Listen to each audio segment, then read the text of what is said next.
Hey, what's going on, guys? This is Kyle Carroll with MyMMAnews.com and Carroll's Corner MMA podcast. Today, we're here with Quintin Torres, who's a fitness specialist. Um, Quintin, tell us a little bit about what you do and kind of, I guess, the nitty gritty of everything. Sure. Well, I'm a sports performance specialist and I specialize in combat sport athletes and martial artists. I have been utilizing a unique system that I learned from Nick Kirsten and Mark Marinovich called nervous system training methodology. And I've been working that system, learning it, mastering it for the past 10 years, training fighters and older martial artists on strength, speed, longevity, explosiveness, things along those lines. Awesome. And how'd you get into this specifically for MMA? Was there something you just kind of, you've been involved in mixed martial arts, or is it something you kind of saw an opportunity for and kind of approached Yeah. it? Martial arts has been kind of a part of my life, uh, like one way or another since I was like really little. Like my dad was doing Brazilian Jiu Jitsu seminars like back in like '85 when like the Gracies didn't even have like a facility, like El Camino Community College in California. And he always, taught me arm bars. He taught me jujitsu back in like the early '90s when I was a kid. He would make me watch like UFC fights on VHS when like Ken Shamrock was like fighting in his underwear against Hoist Gracie for like 30 minutes and no one would win. And and after high school, I got into MMA. Started learning like Muay Thai, Brazilian Jiu Jitsu, MMA. Competed a couple times and did that for like 10 plus years. And somewhere along the lines, I started coming across this nervous system training methodology from watching other high level UFC fighters doing it, like BJ Penn, George St. Pierre, Dominic Cruz. And I started incorporating it. And yeah, it's just been a huge change for me. Now, is this something for all athletes that are participating in martial arts, or is this for high level elite athletes or beginners? Who's this range fall for? Every age, really. I've trained youth athletes, as early as 8 years old in this training methodology, and even jujitsu practitioners in their 60s. I've worked in this system. So it works for just not martial arts, like any sport, really. Actually, even though that's like my main online niche is martial artists, that's like kind of like my background. Majority of my training career actually worked with more like soccer players, football players, basketball Okay. players, high school, college, semi-pro, up in Michigan. So it's really kind of usually the same protocol. It can kind of change, and between like athlete sport specific stuff, certain requirements that their sport has compared to like others. But generally, the system works for everyone, any age, any sport, any fitness level. Now, how would they go about? I guess is there a process when they sign up or they contact you, like, "Hey, I'm looking to get help in becoming a better athlete." What's the process you go through? Oh, usually we get like messages. Like we probably had to process a lot of messages per month, like somewhere between like 4,000 to 6,000. Uh, Wow. and I mostly work with older guys, between the ages like 40s, 50s, and 60s. Because one, like they need a lot of help, like years of jujitsu, kickboxing, stuff like that really beats your body up. Hmm. And usually the process, a lot of people come to me with struggles. They have like knee issues, lower back issues, or they need improvements like mobility, speed, strengthening their feet, things along those lines. And yeah, we usually like get them on a call, see what I can do to help them. If a training program makes sense, we go forward with it, see if we can make it happen. Or if not, I try to divert them to like other resources where I think they can get some help. Awesome. And so once they come, where are you located? I'm in Michigan. Michigan. Okay, so Michigan. Is this something more for people that are just located near you in Michigan, or is this something you could help people with across the country? All across the country. Like I train guys everywhere, all over Michigan, Canada, Australia, the UK, Croatia, Germany. I got work with guys in like all over the place. China, working with some kickboxers in China. So yeah, wherever they can reach me through Instagram, we can help them. Awesome. And hypotheticals, like say I'm a guy, I had a torn ACL, knee injuries, late 30s. What would be the, I guess, the process and once you take the phone call, you go through everything, and then I guess getting towards the healed end of it or healing process. Well, it depends on where they're at, like with their injury. Like if it's recently torn, I'd really recommend they see a surgeon, and maybe they can get it replaced. If they don't want to get it replaced, like it is kind of like risky business training them because like the integrity of like their knee joint is going to be compromised. So certain movements, I would move that with a lot of caution, and I'd probably restrict the amount of training they can do just because I don't want to injure them further or keep them susceptible to more injury. But let's say like maybe like it's healed, right? Maybe they Yep, got like a they had a patella little tendon. PT and stuff. Right. They went through surgery, successful operation. They went through physical therapy. They're cleared. A lot of the times, I have like a process where one, I want to get their leg strength back to where it was, and sometimes it requires a little hypertrophy, which is like building the mass of the leg. A lot of isometrics, and I really focus on strengthening their feet first. Like I think that's one area that's really underlooked, even not just in the general public, but even amongst fighters.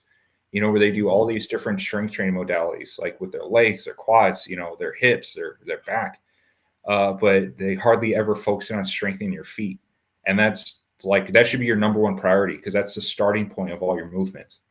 Like it's the only point of leverage to push and deliver kinetic energy, which essentially is what sports movements are. And the stronger your feet are, the better your body can handle that kinetic energy, switch kicks, double leg takedowns, sprawling, whatever it is. Because if your feet are weak, then your ankles really got to compensate. And if your ankles can't handle the compensation, then your knees have to overcompensate. Your hip, it goes like all the way up the body. And Okay. that's why a lot of guys usually develop their injuries is because there's something that's not functioning right either with their feet or with a particular muscle group. So their economy of movement isn't distributed very well. That can wear certain joints out. So we strengthen the feet. That has a ton of benefits just on its own. Like your hand-eye coordination, you can hack into how accurate your punching precision and accuracy is by hyper training your feet, your fast twitch reflexes, your reaction time. All that can be increased by hyper strength training your feet. And then we want to focus on getting those muscle groups around the leg as strong as possible.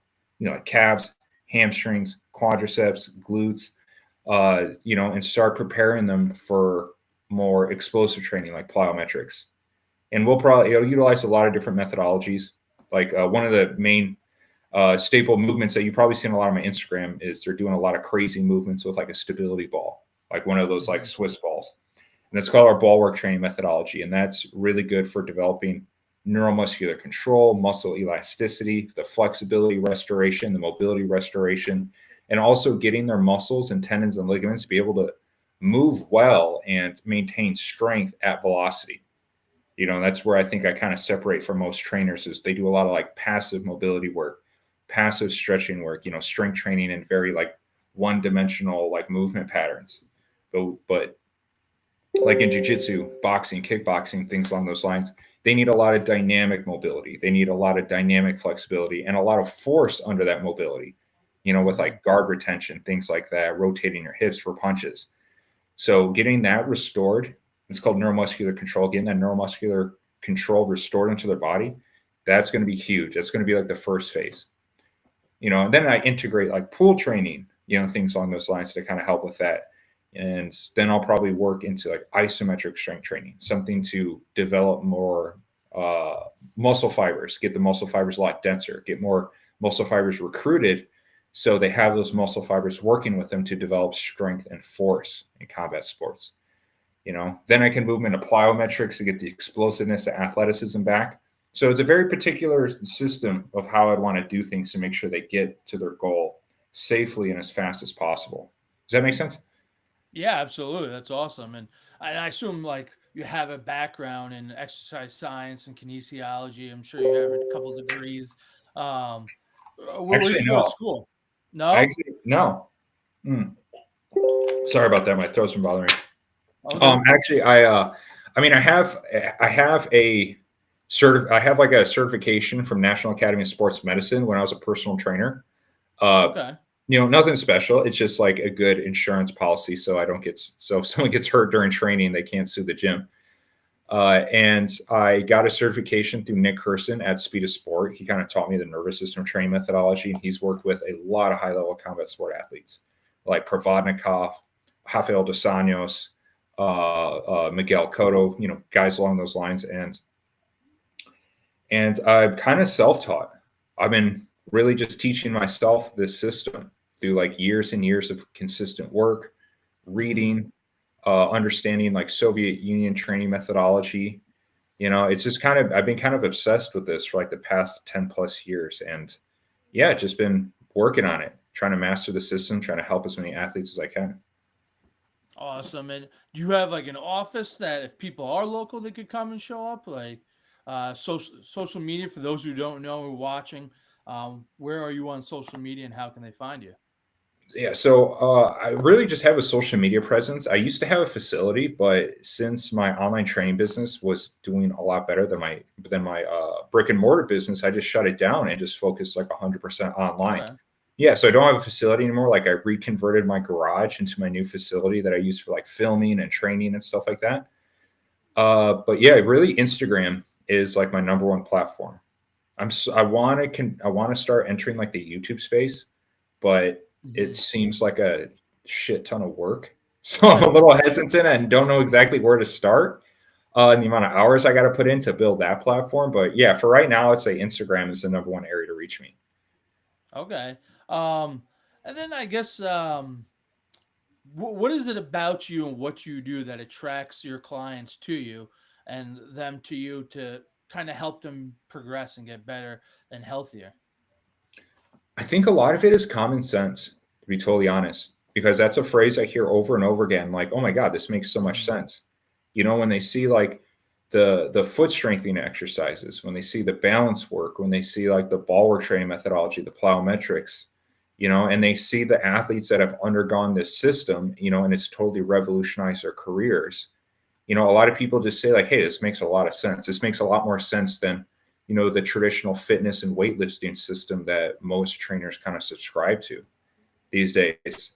And yeah, that's what I get a lot, and it's kind of just happens organically, and also I offer some of the training for free on my Instagram. Like a lot of people just start doing it at home. They start Okay. working it. They start feeling the benefits. Like most guys notice an improvement in the way they move, in the way when they flow and the quickness of their punches within like a few days. They start noticing like significant improvements. Then they usually reach out like, hey, let's run this. Like let's do the whole thing. Awesome. And then like high level athletes, you're talking about top tier guys fighting the UFC and for boxing titles. What are the results that they believe you bring to the table and get them to the next level, championship level, to compete and win? Well, I've never gotten anywhere to like a UFC championship level. Like Okay. I train a couple fighters, some amateurs, some pro guys, and I help them out. But I say what I do for them to really kind of get them to the next level. That was the question, correct? Yeah. Yep. Yeah. A lot, well, for one, trying to figure out where their strengths and weaknesses are, trying to make them better movers, like because movement, like we've seen a lot of fighters who don't do a lot of strength and conditioning, but their movement is so good, their skill work is so good, it's enough to get them to a really high level. Hmm. And I said, like, like, are you a BJ Penn fan? Yeah. Yep. Yeah, so he was a good example of someone who didn't do a lot of strength training or strength conditioning most of his career, but he moved so well. He was like very fluid. He learned things insanely fast. Like he had a really advanced nervous system, and we call him talented, right? Or we call some of these guys like, oh, they're really Yeah. talented. They have natural gifts. But talent is just a word for something we can't exactly explain. It's not talent, it's their nervous system. Their nervous system is operating at a much more advanced, efficient level. That means they can learn things faster than everyone else. They're less injured, they have better reaction time, they have more velocity in their punches and their striking, whatever. Right? So there's very specific areas of the body that you can train and hyper train to give you talent like abilities out of nowhere. So essentially, I could take so let's say like for lack of a better word, like an average pro fighter, right? Maybe Hmm. like a mid-level guy who's not quite in the UFC. And I can start giving him better tools to make him seem like he's a more talented fighter in just like a couple weeks by improving the way they move, improving the way their footwork mechanics are, improving the way how much force generation they have, their ability to learn skills at a faster level. Usually what takes maybe 1,000 reps for them to master a new technique, with this training, you can reduce that to maybe like 100 reps. So they're learning things at the same rate of a very talented athlete. And I think that's one that really separates me from most trainers is most trainers don't have like the awareness, or they're not taught the knowledge of manipulating the nervous system in very specific ways to acquire these skills or to acquire these attributes. A lot of the times they're just focusing on getting bigger numbers in the weight room, more Hmm. strength, more power. But if strength and power was, like if that was a huge equation to what makes a really good fighter, then how come we don't see like very successful like powerlifters in MMA? There's so many more variables that go into combat sports, whether it's boxing, kickboxing, whatever it is. So I would say that would be like the biggest thing that separates me from a lot of other trainers. Even to the point where most trainers don't even understand how to improve like people's feet. There's a whole separate department. You have like foot and ankle doctors that specialize in just that one very specific thing. And most trainers, whether they're going through a college system or they're going through, say, like a certification, there's not even a chapter on the feet. It's not even addressed. They're mostly focusing on like the muscle groups, calves, ankles, hips, hamstrings, things along those lines. And so I think a lot of it's just they just don't know that it's out there. They're just never taught it. You only know what you're taught, and everyone's wearing shoes. Like if you're working with a lot of athletes and you can never see their feet, you're never really understanding how the feet actually interact and determine how well the athlete can move around. Maybe we have a better perspective of it because as martial artists, Hmm. jiu-jitsu or kickboxing, maybe not boxing because there's boxing shoes, but generally there's a lot of barefootedness in martial arts training. So we're a little bit more aware of this idea. And this is an idea that's been known in martial arts for like thousands of years. Like how many like movies and books and comics where they see like guys like standing on a pole on one leg, or like the Karate Kid, like trying doing Yeah. the free kick. Like foot strength and balance has been a part of martial arts since the ancient days. But somewhere around along the lines of like say like the 80s and the 90s, when bodybuilding and fitness got really big, like during the Cold War, we really focused on that. We kind of diverted philosophies because bodybuilding and fitness, you can market it, you could sell it, and it made a lot Hmm. of money. So we prioritized that. And now, we're in a new age with the internet and more information, and people are exploring different training methodologies. And now some of these old ancient martial arts philosophies, they're kind of coming back with a more scientific approach. Absolutely. And what are some of your goals with your business and with just the knowledge that you have about um, just this being a specialist in this and just kind of being able to give the knowledge? What's your goals with all this? Well, my first goal is to like help as many people as possible, because there's a lot of people who can't do their martial arts or compete at the level they want to because of physical issues, you know. Hmm. And now outside of the fact that martial arts by nature is destructive, like you're learning how to hurt people, so Yeah, like you're going to absolutely. get hurt in the process, you're going to take damage in the process. But I also understand how painful of an experience it can be when your body's not working right, when you have chronic lower back pain or like a serious knee injury and you can't train or do the things that you really like to do with your martial arts. So now that I kind of have like a training system that's very effective and a very high success rate, getting people to move better, feel younger, train more often, make improvements to win fights, that's like my main mission, is to help as many people as possible with this training. I guess my second mission is to try to spread more awareness of training philosophy. I think right now, especially in the martial arts community, it's kind of a free for all. You have all these different fighters, all these different combat sport athletes, and they're doing all these different training philosophies. Right? Like we got Tony Ferguson like doing weird stuff with like on a hoverboard, with a barbell. We got Hmm. guys who are like, who are like trying to like who's that one? Who's that one? MMA fighter with like a big ponytail and a beard. He's kind of a bizarre guy. He's a really high level Oh, fighter. yeah. The was Polish Yuri. Yeah, yeah, Yuri. Yeah. yeah. So he's like doing things with And then you saw the ropes and stuff for a while too. right, I right. remember people using rope. You're right. There's always like a bunch of different methods and Yeah, ideologies of what will work best and make you the best. And it's always, I guess, whoever's the best at that moment. That's what everyone thinks is what you have to exactly. do to get there. Yeah, yeah. Remember, like everyone was obsessed with like running, and swimming when the Diaz brothers were like really doing well, Hmm. right? That everyone, all of a sudden, you saw everyone signing up for marathons in MMA, Yeah. right? Then all of a sudden, Conor McGregor is like playing touch but in the park, and now everyone like needs a movement coach, and everyone's doing like weird ass, things like that. So we Yeah. usually like, yeah, you're right. We gravitate towards what's becoming more successful, and what I guess what I'm trying to do is have people realize that there are very specific methods that do work across the board and they're Hmm. measurable and they're highly effective, where you don't need to like collect crystals like I've seen some fighters do for like good luck, like going into the ring, or, like you don't need to like smoke a CBD joint before your cardio sessions, just thinking that it's going to help, there's all these like Yeah. superstitions and myths and ideologies that people try to put into the mix because, well, one, there it's a new sport, right? Yep. And there's not a lot of money until you get to the very top. And even at the very top, there's not a huge amount of money compared to other pro sports.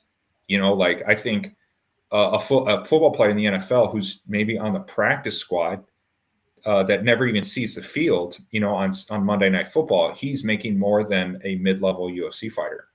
Yeah. Minimum, he's making So 600,000. Yeah. yeah, yeah, yeah. They're making like six figures in a mid-level UFC fighter. He may be barely pulling that in. Who knows after taxes and gym fees and all that. So you don't have. So Yep. a lot of these fighters don't have a ton of resources, and they're spending so much time trying to learn the sport because there's all these different areas of the sport you have to learn: grappling, kickboxing, all these different things that but there have been systems and methodologies that have been proven as far back as the 60s from the Soviet Union, where the Soviet Wow. Union actually made these huge breakthroughs in sports performance science that's leaps and bounds ahead of the United States and still is, just because of the way they've been able to conduct their research through like the communist system. Like, they're able to invest millions of dollars into their athletic training. Unlike the United States, we need capitalism and we need interest for something to evolve and innovate. They Hmm. don't need that. They just need government sanctions and like propaganda, whatever. And So also a lot, testing on people without regulation and stuff. right? Yeah, like they can do whatever they wanted. A communist nation, you're going to do what the leaders want, or you go to Hmm. jail. Absolutely. So, no, people don't really have much of a choice. Yeah, and I guess like there are better ways to do things, ways that have been proven. Ways that are a little bit unorthodox that I'm trying to spread awareness to, and I think what that's going to do in the end is make like the world and the landscape of fighting even better, which is going to lead to better performances, better UFC shows, better amateur shows, which is going to elevate the sport and create more opportunity for more guys to sustain a career long term. So I guess my mission is to help add some real tangible value to the sport or to just the martial arts practice, like in general, so we have more people participating, adding more value Hmm. to the community as a whole. Awesome. So I guess what's your message to someone who's kind of on the fence? They might stumble across your Instagram page, find a couple of posts really interesting, kind of glancing, and do I want to do this and test it out, or do I go and try something else and grind it out and just kind of work hard, and that's going to get me successful in the gym?